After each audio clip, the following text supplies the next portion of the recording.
Hi viewers, போன வீடியோவில் நந்தன்ட்ட நான் இங்கேயே தங்கிக்கிறேன் அப்படின்னு சொன்னதோட பார்த்துருந்தோம். இதுக்கப்புறம் என்ன நடந்து இந்த வீடியோவில் பார்ப்போம். அடுத்த காட்சியில் நந்தினியும் ஒரு தனி அறையில் இருக்காங்க. அந்த அறையில் சத்தம் கேட்ட உடனே நந்தினி கத்தியை எடுத்து திரும்பி பார்க்குறாங்க. அந்த இடத்துல மலைக்கு நிற்கிறத பார்த்த உடனே, நீ மன்னிச்சிருங்க, வேற யாரோ வந்திருக்காங்கன்னு நினச்சிட்டு நான் உங்களை தாக்க பார்த்துட்டேன் அப்படின்னு நந்தினி சொல்கிறாங்க. மலைக்கு எதுவும் இந்த எண்ணம் தான் என்னைய ஏற்கிறதுக்கு பறக்குது, பார்க்கறதுக்கே நீ எப்பயும் தயாராக இருக்க அப்படின்னு சொல்கிறாரு. இதை கேட்ட நந்தினியும், நீங்க யுத்தத்துக்கு போறீங்க தானே அப்படின்னு கேட்குறாங்க. ஆமா, இந்த நேரத்துல தான் நான் உன்ட்டு தனியா பேசணும்னு விரும்புறேன், ஏன்னா தனிமையில நம்ம நிறைய பேசலாம் அப்படிங்கிறாரு. மலைக்கு எதுவும் வர நந்தினி தயங்கி பின்னாடி போய் உட்காடுறாங்க. சொல்லுங்க, என்ன பேசணும் சொல்லுங்க அப்படின்னு நந்தினி கேட்ட உடனே, உனக்கே தெரியும் என்னாலதான் மகதம் 2 முறை வெற்றி கண்டதுன்னு, இந்த முறை என்னால வெற்றி அடைஞ்சதுன்னா நீ என்ன கொடுப்ப அப்படின்னு நந்தினி பார்த்து கேட்கிறாரு மலைக்கேது. என்ன வேணும் உங்களுக்கு, தங்க காசா அப்படின்னு கேட்கறாங்க. நீ பத்தி என்ன நினைச்ச,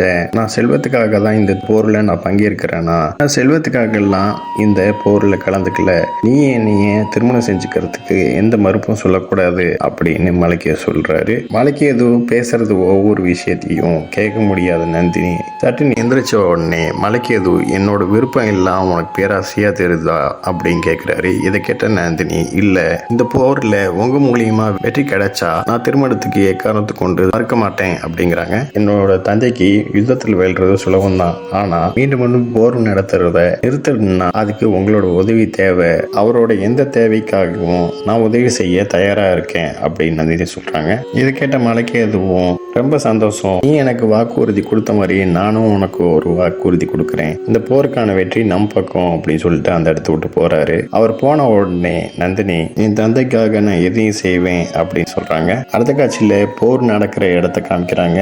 அங்க சாணக்கியர் மலை மேல நின்றுட்டு இருக்காரு. சந்திரனும் ஹெலனாவும் போர் நடக்கிற இடத்துல மகத நாட்டு பத்மானந்தனுக்காக காத்துக்கிட்டு இருக்காங்க. பத்மானந்தன் மகத நாட்டு படை வீரர்கள், பத்மானந்தனோட பையன்கள், மலைக்கேது எல்லாருமே அந்த இடத்துக்கு வந்து நின்று சந்திரனை பார்க்குறாங்க.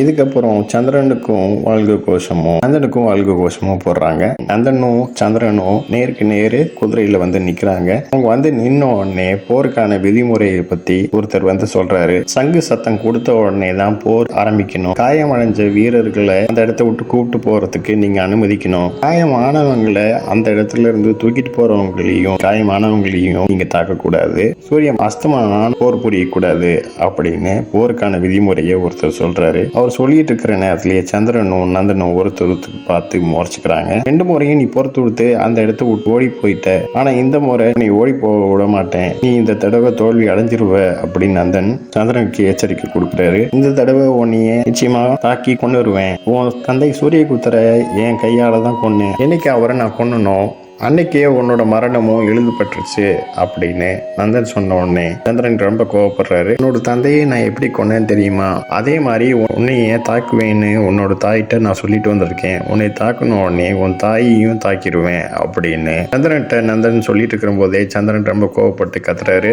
இதோட இந்த எபிசோட் முடியுது. நெக்ஸ்ட் எபிசோட்ல பார்க்கலாம். இந்த சேனல் சப்ஸ்கிரைப் பண்ணுங்க, அண்ட் பெல் பட்டனையும் பிரஸ் பண்ணுங்க, லைக் பண்ணுங்க, ஷேர் பண்ணுங்க. தேங்க்யூ.